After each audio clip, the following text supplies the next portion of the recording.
My God, what an episode of television. The Invincible War. The Invincible War has arrived in epic fashion. Let's talk about season 3, episode 7 with full spoilers. Holy shit, what an episode. I'm still recovering. I am still fully grasping everything that I just saw. I mean, this has been anticipated so much, not just leading up into the season, but pretty much throughout the whole show is seeing the Invincible War, seeing Angstrom Levy bring 18 different variant Invincibles to Invincible Prime's Earth and completely destroying everything and killing hundreds and thousands of people in the worst possible way. Not just citizens and our regular humans, but heroes as well, as we saw so many incredible people die in this episode, Rexplode being one of them. We saw Immortal get his head stomped off, but of course he's recovering. It's just it lived up to the hype. It truly lived up to the hype because this storyline, this episode, the Invincible War has been hyped up so much,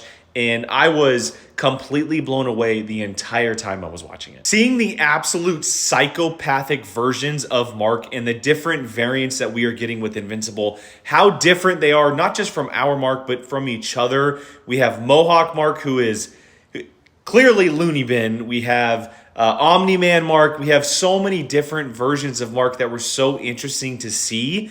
And it allowed us to also see characters that we have not met before and who are usually not in the spotlight, mainly heroes who we have never really seen in action. We got to see them in this episode in, action sequences that either ended up not good or ended up them taking down an Invincible, which is really cool to see. And meanwhile, our Mark, Invincible Prime, is going through all types of different emotions because he is seeing so many different versions of himself destroy the planet that he loves, while also trying to protect and be by Eve's side as she suffers a massive injury against Omni-Man Mark. After 3 days of constant destruction, the Invincible War is over, and it ends with the Invincible variants all being sent away by Angstrom Levy because they were turning on him. He realized this, didn't expect it as soon, but he sent them through a dimension that they cannot be touched. That now leaves the fight between our Invincible and Angstrom Levy. I love this fight between these two characters. I thought it was awesome. The rage coming out of Mark when he realized that Angstrom was not only behind it, but alive was incredible. I loved how he had to maneuver himself around all of the portals that Levy was opening up to try to put Invincible through so he could never come back to his own Earth. And then that final standoff, if you will, where Mark is